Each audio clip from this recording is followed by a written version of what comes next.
Ano, medyo late na ba ako? Yung kay Derek Ramsey, tsaka kay Ellen Adarna na topic.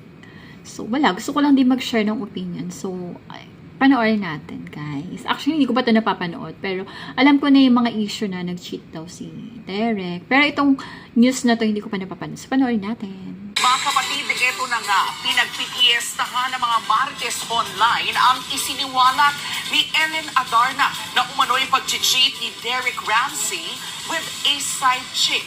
Nasa frontline na balitang yan, si MJ Marford. The IG world is screaming dahil sa sunod-sunod na stories na pinost ni Ellen Adarna tungkol sa pagiging unfaithful umano ng asawa niyang si Derek Ramsey. Triggered si Ellen after mag-post si Derek tungkol sa 6 stages of marriage. Sagot dyan ni Ellen, sympathy fishing daw ito. Pagkatapos, sunod-sunod na siyang nag-story ng ilang screenshots ng conversations umano ng isang babae na ang topic ay si Derek. Kinuwento ng isang babae ang umano'y pakikipag-chat at panay tawag sa kanya ng aktor. Sa isang bahagi ng exchange, nabanggit pa ng babae ang pangalan ni Ellen. Ayon kay Ellen, galing sa isa niyang insider ang mga ito. As much as I'd want to reveal who this girl is, I cannot. My lawyers advise me not to. I can get in trouble. Yeah, but to clarify, she's not an ex-girlfriend. She's, I think, a side chick. Based on Ellen's post, February 13, 2021 nangyari ang conversations. February 4, 2021 naman daw nang maging official sina Ellen at Derek. Sabi pa ni Ellen, marami pa siyang resibo na ilalabas. That was 9 days, 10 days into the relationship. Yes, we were not married that time yet, but if he was able to do that in our honeymoon stage, how much more? 3 months, 6 months, a year, God knows, right? As of this time, wala pang pahayag si Derek sa mga revelation ni Ellen. Ilang buwan lang laman ng balitang ang umano'y hiwalayan nila. Pero maliban sa palitan ng cryptic posts, wala pang confirmation or denial mula mismo sa mag-asawa. Nagbabalita mula sa frontline. MJ Marfori, News 5. Mga kapatid, Jervy... So, ayun, para sa akin, yung opinion ko lang is, kung meron makukuha na yaman si Ellen Adarna, edi mas better, kasi may anak naman sila eh. And then, for the cheating naman, parang, for me kasi, kapag mahal ka ng lalaki talaga, is, hindi mag-cheat sa'yo. I mean, loyal yan sa'yo, ba diba? So, medyo maaga kasi silang nagpakasal. So, feeling ko, love na love nila yung isa't isa, diba? Kaya sila nagpakasal ng maaga, and then pinakasalan naman ni Ellen. So, sabi nila, mayaman naman daw talaga si Ellen, mayaman yung pamilya, so hindi niya kailangan ng pera. For me, parang feeling ko, pwede. Kasi nga, for example, alam niya na nag-cheat talaga si Derek, eh di hayaan niya na lang kasi kung pera naman din yung habol niya, diba?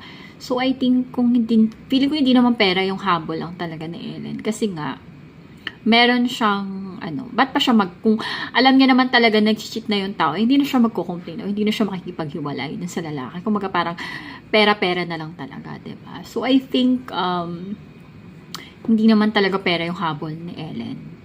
Dahil nga, siya. Kasi usually kasi yung iba mga mayayaman, di ko naman nila lahat Pero syempre, expected mo na yan na kaya talaga nilang maraming babae. Diba? So, swerte mo na lang din kung talagang love na love ka. At the same time, yung kayamanan niya is nasa iyo talaga. Diba? So, ayun. So, yun lang yung comment ko. Pero, I think, hindi naman kailangan ni Ellen ng pera. Kasi nga, siya, may pera naman talaga siya. And then, nakipaghiwalay siya dahil nga sa cheating. Parang ganun. Diba? So, well, siguro, depende naman yung kay Ellen, diba? Kung talagang, ano ba yung desisyon niya sa life. And si Derek naman, syempre, mayaman naman siya. Parang hindi naman kawalan sa kanya siguro si Ellen. Or, kaya nga makakuha ng mga ibang girls, diba? So, ayun lang yung masasabi. It's up to them pa rin talaga yung desisyon. And kung ano naman talaga yung totoo, parang syempre away nilang mag-asawa yun diba? Pero ako ang ko lang talaga kung may makuha sana si Ellen na or nakayamanan ni Derek or ano, kumbaga parang masusustento naman kung ano ni talaga nung bata, 'di ba? Kasi may anak na nga sila. And I think parang sa mga celebrity, madali na naman makamove on yung mga yan eh, 'di ba? Kasi nasa ano sila, sikat sila. So, napapaligiran sila ng mga tao or kahit sino pang malalaking tao diyan, 'di ba? So, ayun. So, it's up to Ellen pa rin naman talaga. Kung ayaw niya ng cheat, edi aalis talaga siya. So, ganun talaga yung mga babaeng maganda. Kasi maganda talaga si Ellen. Kung maga parang kaya niya talaga makakuha din ng yung parang love na love ng lalaki. Kasi, yun nga, si Derek kasi pogi siya, mayaman siya. So, talagang lalapitin talaga siya ng mga babae. 'Di ba? And kaya niya naman talagang, magkuha ng mga maraming babae. Dahil nga pogi siya at mayaman siya. So, ayan lang girls, ang opinion ko.